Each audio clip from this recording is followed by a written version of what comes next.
우리에게 주시는 하나님 말씀은 사무엘상 23장 15절부터 29절입니다.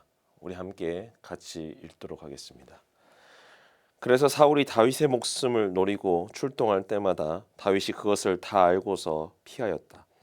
다윗이 십광야의 호레스에 있을 때에 사울의 아들 요나단이 호레스로 다윗을 찾아와서 하나님을 굳게 의지하도록 격려하였다. 그는 다윗에게 말하였다. 전혀 두려워하지 말게. 자네를 해치려는 나의 아버지 사울의 세력이 자네에게 미치지 못할 걸세. 자네는 반드시 이스라엘 왕이 될 걸세. 나는 자네의 버금가는 자리에 앉고 싶네. 이것은 나의 아버지 사울도 아시는 일일세. 이리하여 이 두 사람은 다시 주님 앞에서 우정의 언약을 맺었다. 그리고 다윗은 계속 호레스에 머물렀으나 요나단은 다시 집으로 돌아갔다. 10사람 몇이 기브아로 사울을 찾아 올라가서 밀고 하였다. 다윗은 분명히 우리가 있는 호레스 산성 속에 숨어 있습니다.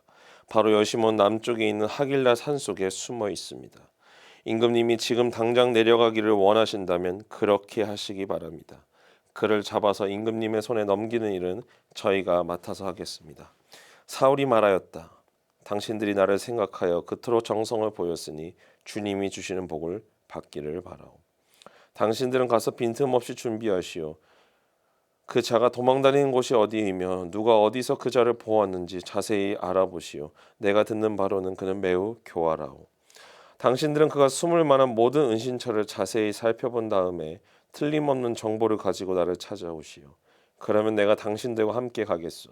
그가 이 나라 안에 있기만 하면 내가 유다의 마을들을 남김없이 다 뒤져서라도 그를 찾아내고야 말겠소. 이리하여 그들이 일어나 사울보다 먼저 십광야로 떠나갔다. 이때 다윗과 그의 부하들은 여시몬 남쪽의 아라바에 있는 마온 광야에 있었다. 사울도 부하들을 거느리고 다윗을 찾아 나섰다. 누가 이 사실을 다윗에게 알려주니 그가 마온 광야에 있는 바위로 내려갔다. 사울이 그 소식을 듣고 곧 마온 광야로 가서 다윗을 추격하였다. 이리하여 사울은 산 이쪽에서 쫓아가고 다윗과 그의 부하들은 산 저쪽에서 도망하게 되었다.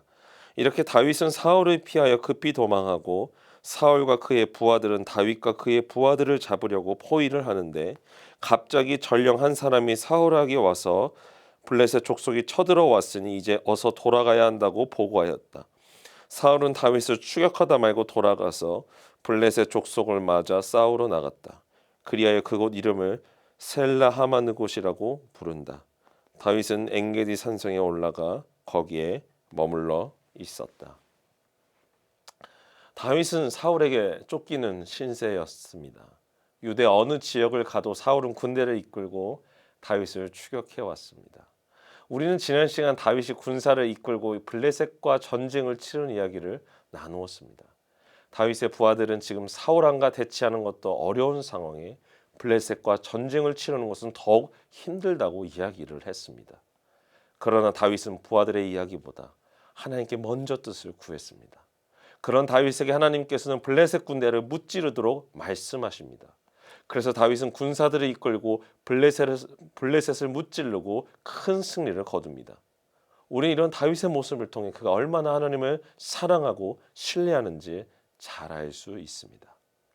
이런 배경 속에서 오늘의 이야기가 이어집니다. 다윗은 큰 전투를 치르고 십광야 호레스에 머무르고 있었습니다. 그때 다윗을 진심으로 아꼈던 친구 요나단이 다윗을 찾아옵니다. 우리 16절, 17절 같이 읽도록 하겠습니다. 사울의 아들 요나단이 호레스로 다윗을 찾아와서 하나님을 굳게 의지하도록 격려하였다. 그는 다윗에게 말하였다. 전혀 두려워하지 말게. 자네를 해치려는 나의 아버지 사울의 세력이 자네에게 미치지 못할 걸세. 자네는 반드시 이스라엘의 왕이 될 걸세. 나는 자네의 버금가는 자리에 앉고 싶네. 이것은 나의 아버지 사울도 아시는 일일세. 요나단은 블레셋과의 전투를 치르고 잠시 숨 고르기를 하고 있는 다윗을 찾아와 이렇게 이야기를 합니다. 하나님을 굳게 의지해라. 어쩌면 다윗에게 가장 필요한 것은 이렇게 이야기해주는 친구였을지 모릅니다. 요나단이 도착해서 보니 다윗은 정말 힘들게 살고 있었습니다. 어디 하나 마음 듣고 넘는 채로 정처 없이 도망다니는 인생이었던 것이죠.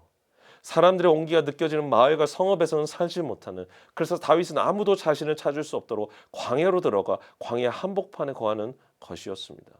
그런 그를 바라볼 때마다 요나단 마음속에는 많은 걱정과 안타까움이 있었을 것입니다. 그래서 요나단 다윗에게 위로해주고 싶었을 것입니다. 두려워하지 말아라 다윗. 너는 반드시 이스라엘 왕이 될 거다. 요나단은 누구보다도 다윗을 사랑했고 신뢰했습니다. 하나님이 세운 사람, 하나님의 기름 부음 받은 사람, 다윗은 분명 이스라엘을 이끌 왕이 될 것이다. 이렇게 생각했다는 것이죠. 요나단의 위로와 격려로 말미암아 다윗은 마음의 쉼을 누리고 충전을 얻게 됩니다. 그리고 그 힘으로 다시 군사들을 이끌고 이동하기 시작합니다.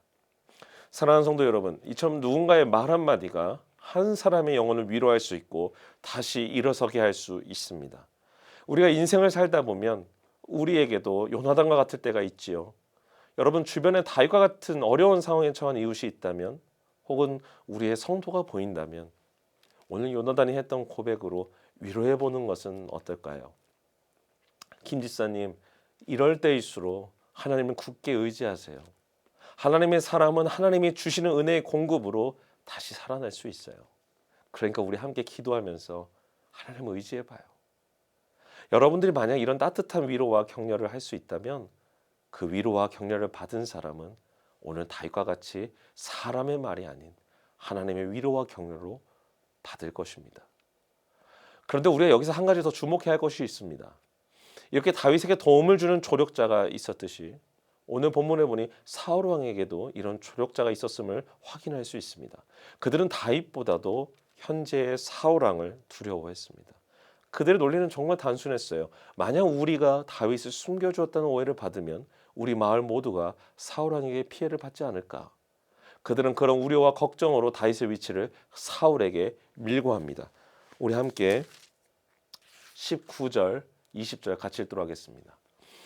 10사람 몇이 기브아로 사울을 찾아 올라가서 밀고 하였다.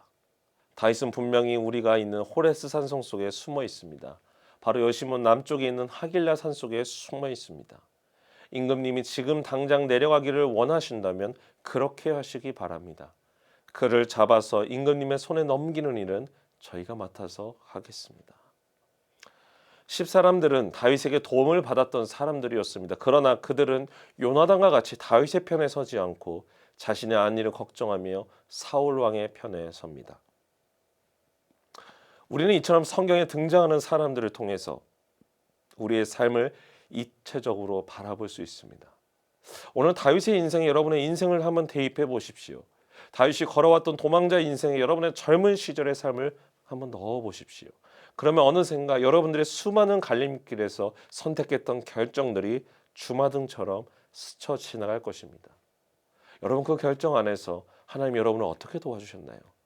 혹시 요나단과 같이 여러분들 곁에서 격려와 위로를 주는 사람들을 붙여주셨나요? 만약 여러분들에게 요나단과 같은 가족과 친구들이 있었다면 여러분들은 정말 하나님의 축복을 많이 받은 사람들일 것입니다.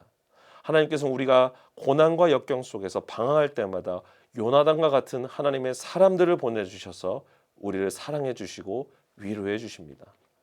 그러나 때론 우리의 삶 속에서 요나단과 같은 사람들만 있는 것은 아닙니다. 항상 좋은 일만 가득한 것 같은 인생에서 흉년에 찾아오는 메뚜기와 같이 우리를 괴롭게 했던 사람들도 분명히 있었을 것이에요. 때론 그런 사람들로 인해 얼마나 괴롭고 힘들 때가 있으셨나요? 그러나 여러분 말씀을 통해서 우리가 알 수 있듯이 우리를 괴롭게 하고 어렵게 하는 사람들은 분명 존재하지만 그들로 인해 우리가 해를 입거나 피해를 당할 때도 있지만 우리가 큰 피해를 당하기 전에 하나님께서 도움을 주신다는 사실을 믿으시기 바랍니다. 오늘 성경에서도 이 10주민들이 다윗의 위치를 밀고 해서 사울 왕은 모든 군대를 이끌고 다윗의 군대를 둘러싸게 됩니다. 이제 곧 있으면 다윗은 사울에게 잡혀서 죽게 되는 것이죠. 그런데 그때 하나님께서는 놀라운 방법으로 다윗을 지켜주십니다. 우리 26절, 27절, 28절 같이 보도록 하겠습니다. 이리하여 사울은 산 이쪽에서 쫓아가고 다윗과 그의 부하들은 산 저쪽에서 도망하게 되었다. 이렇게 다윗은 사울을 피하여 급히 도망하고 사울과 그의 부하들은 다윗과 그의 부하들을 잡으려고 포위를 하는데 갑자기 전령 한 사람이 사울에게 와서 블레셋 족속이 쳐들어왔으니 어서 돌아가야 한다고 보고하였다. 사울은 다윗을 추격하다 말고 돌아가서 블레셋 족속을 맞아 싸우러 나갔다. 그리하여 그곳 이름을 셀라 하마느곳이라고 부른다. 하나님께서는 블레셋 군대를 일으키셔서 사울을 다윗이 아닌 블레셋을 향해 가도록 역사하십니다. 이것이 바로 하나님께서 우리의 삶 속에서 일하시는 방법입니다. 사랑하는 미랄교회 성도 여러분, 오늘도 우리의 삶을 주관하시며 우리를 보호하시는 하나님을 굳게 의지할 수 있기를 간절히 바랍니다. 오늘 요나단이 다윗에게 말했던 것 같이 성도님들의 가정 가운데 하나님 안에서 하나님을 굳게 의지하고 견딜 수 있기를 간절히 바랍니다. 그래서 하나님께서 저와 여러분의 인생을 특별한 은혜로 보호해 주시고 함께 해 주실 것을 우리가 함께 기도하도록 하겠습니다. 이 시간 함께 기도하겠습니다. 사랑해 주님 감사합니다. 오늘 다윗에게 요나단이 찾아와서 하나님을 굳게 의지하라는 이야기를 전해 주었습니다. 주님, 이 이야기가 요나단이 다윗에게만 한 이야기가 아니라 지금 이 땅을 살아가는 우리 미랄교회 성도들에게도 동일한 메시지가 될 수 있도록 주님 우리를 붙잡아 주시고 함께하여 주시옵소서. 하나님을 굳게 의지하면서 다시 일어섰던 다윗과 같이 우리의 삶 속에서도 다시 회복을 경험하며 일어설 수 있도록 주님 우리에게 특별한 은혜를 허락하여 주시옵소서. 주님께서 함께하시고 도와주실 줄 믿사오며 사랑이 많으신 예수 그리스도의 이름으로 기도합니다. 아멘.